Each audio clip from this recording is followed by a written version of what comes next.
Hoje vamos falar sobre os direitos e benefícios de pessoas com deficiência, que pessoas com deficiência têm assegurados por lei. De acordo com o IBGE, mais de 45 milhões de pessoas possuem algum tipo de deficiência e isso equivale a mais de 23% da população brasileira. Existe uma luta por esses direitos e muitos deles ainda são desconhecidos, como, por exemplo, isenção de impostos, desconto na conta de energia e até na compra de veículos. Mas para falar sobre esse assunto, a gente recebe aqui no estúdio a advogada Bruna Rolim. Boa tarde, Bruna. Obrigada por estar aqui para falar sobre um tema tão importante. Boa tarde, Roberto. Estou muito feliz de falar de um tema tão importante para a sociedade.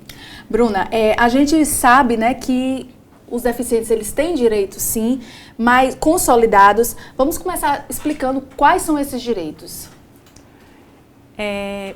Hoje, com a legislação em vigência que foi sancionada em 2015, Estatuto, né, da pessoa com deficiência, traz uma série de direitos que já eram consolidados, já existiam. A Constituição Federal, ela diz que todos têm que ser tratados de forma isonômica, mas aí essa legislação de 2015, ela foi uma vitória para os deficientes, né, para as pessoas com deficiência, para a sociedade tomar conhecimento. E essa questão de direitos, esse estatuto ele vai taxar alguns direitos, como também mencionar as leis específicas que traz esses direitos. São direitos como isenção de impostos, questão de saúde, acesso à educação, compra de veículos, tudo que envolve um direito isonômico na sociedade. Certo. E o que mais o Estatuto prevê, que a gente sabe quando se fala de direito, são vários, né? Então, assim, direito à educação, direito a trabalho, direito à saúde, esporte e lazer. Então, os direitos da pessoa com deficiência engloba tudo isso. Tudo que envolve uma vida harmônica em sociedade, né? O que o direito resguarda é justamente uma justiça social, para que todos sintam-se envolvidos na sociedade de forma devida. E aí seria justamente tratar eles da forma com que eles realmente precisam que sejam tratados. Na educação, por exemplo, queria que você falasse alguns desses direitos que a pessoa com deficiência tem, lembrando que a deficiência é qualquer tipo de deficiência, deficiência física, deficiência mental, intelectual, enfim, não importa. Então, na área da saúde, da educação, o que você destaca desses direitos? Os principais direitos acesso à educação de forma devida. Se for uma instituição privada, eles não podem dar nenhum tipo de restrição de acesso a essas pessoas com deficiência. Por exemplo, eu vou matricular o meu filho em uma escola e de repente ele tem algum tipo de deficiência, tem um transtorno de déficit de atenção, tem autismo e a escola não quer receber, isso não pode. Não pode, e isso tem que ser denunciado, não pode, tem que haver fiscalização por parte dos órgãos competentes, porque isso tornou-se uma coisa que toda a sociedade tomou conhecimento e existem várias denúncias. Tanto tem isso como as instituições privadas não podem cobrar taxas extras para aceitar essas pessoas nos seus quadros. Eles não podem, antes era possível. Com essa legislação de 2015, tornou-se proibido. E aí, na questão do ensino superior, o acesso de 10% de pessoas, né, que tem aquela resguardo legal de 10% de acesso a pessoas com deficiência na educação. E na área da saúde, que direitos são esses que a pessoa com deficiência tem? Na área da saúde, sabemos que existem os centros especializados no caso de habilitação, reabilitação, dependendo da sua deficiência, como você mencionou, qualquer tipo de deficiência sensorial, motora, física, intelectual, qualquer tipo de deficiência. Existem os centros especializados e, se for, no caso, o poder público disponibiliza e tem que ter pessoas especializadas, centros especializados. Na nossa cidade existe centros especializados. Se for pessoas que não tenham condições de ir até esses centros especializados, o poder público tem que disponibilizar, tanto para levar como para trazer toda essa locomoção.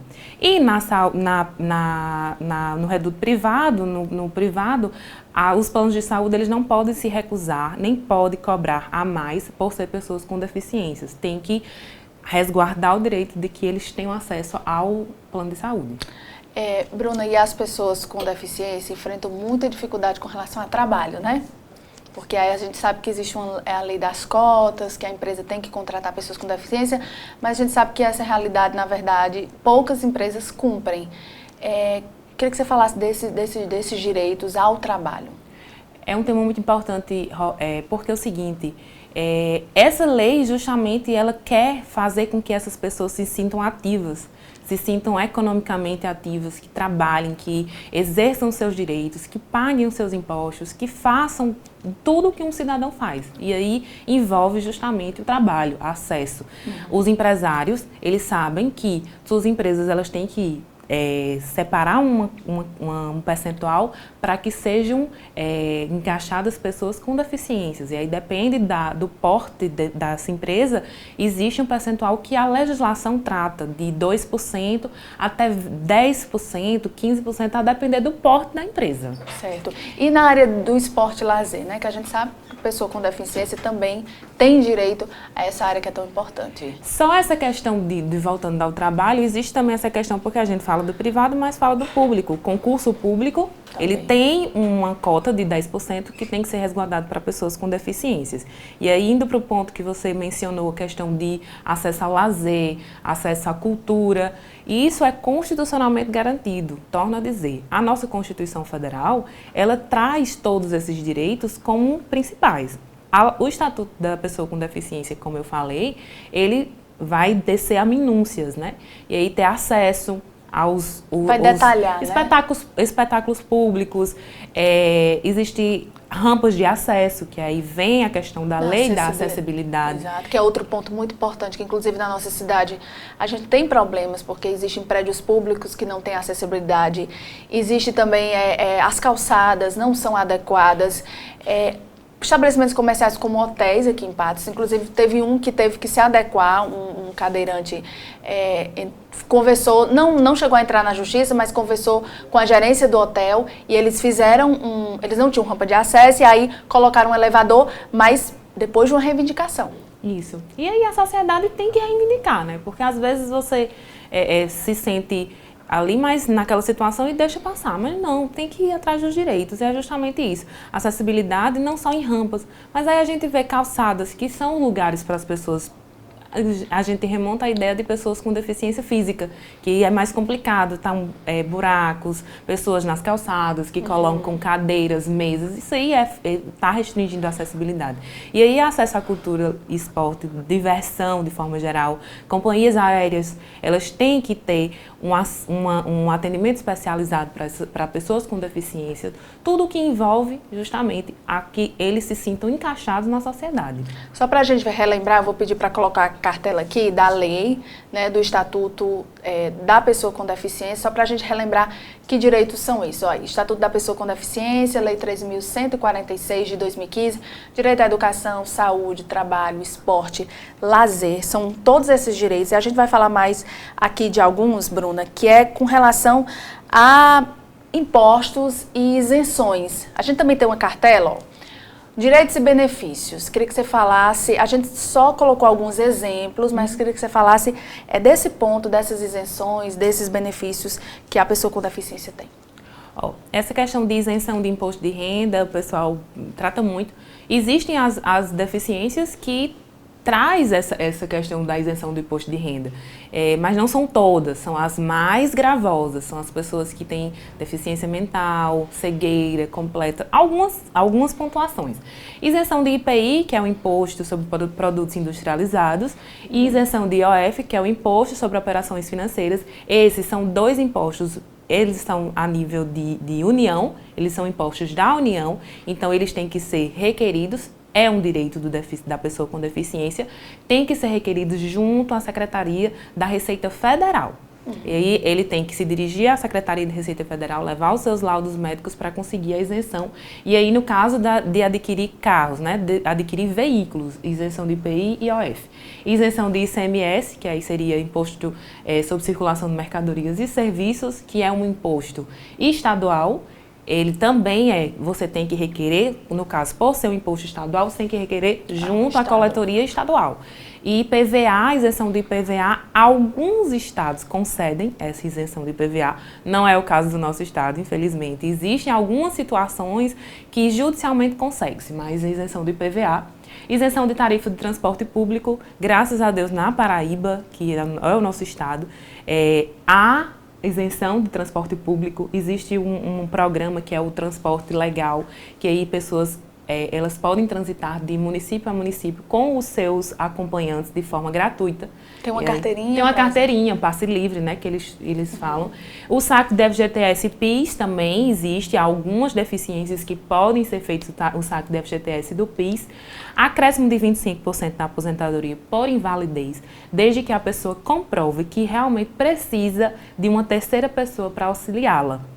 Né, que não tem condições de se locomover, não tem condições de fazer nada da vida comum e tem que ter ajuda. O amparo social, que aí a gente já remonta a ideia de benefícios, né? Exato. O amparo social, conhecido também por alguns como benefício de prestação continuada, LOAS, que são, essas são as três nomenclaturas que se dá a um benefício que é pago pelo governo para pessoas que vivam em um núcleo familiar cuja renda per capita, renda por pessoa, renda por cabeça, de 1/4 do salário mínimo, que aí você faz um cálculo. Se realmente a pessoa cumprir essas exigências dessa questão do salário mínimo por renda per capita, tem direito a um salário mínimo pela deficiência. O desconto na conta de energia elétrica também consegue, certo? E é bem tranquilo isso. Algumas pessoas conseguem até que, se houver atraso, não corte, né? Quitação da casa própria na questão de financiamento, né? Se você comprovar que adquiriu a invalidez pós começo do financiamento, você consegue a quitação do financiamento. É importante, né, observar aqui pela conversa e os esclarecimentos da advogada Bruna Rolim, que tudo é informação. Você precisa, para você requerer um direito desse, você precisa ter informação sobre que órgão você vai procurar, se você realmente está dentro daquele pré-requisito, se você cumpre aquela exigência para ter aquele direito, que a gente sabe que existem os direitos e também os deveres. Então, é importantíssimo se informar, procurar saber e, claro, lutar pelos direitos, né? Claro, se esses direitos forem violados, é crime. E se alguém se deparar com uma situação de violação, né? Ela tem um direito, tem deficiência, tem um direito, mas aquele direito não foi acessível. Então, ela pode acionar que órgãos?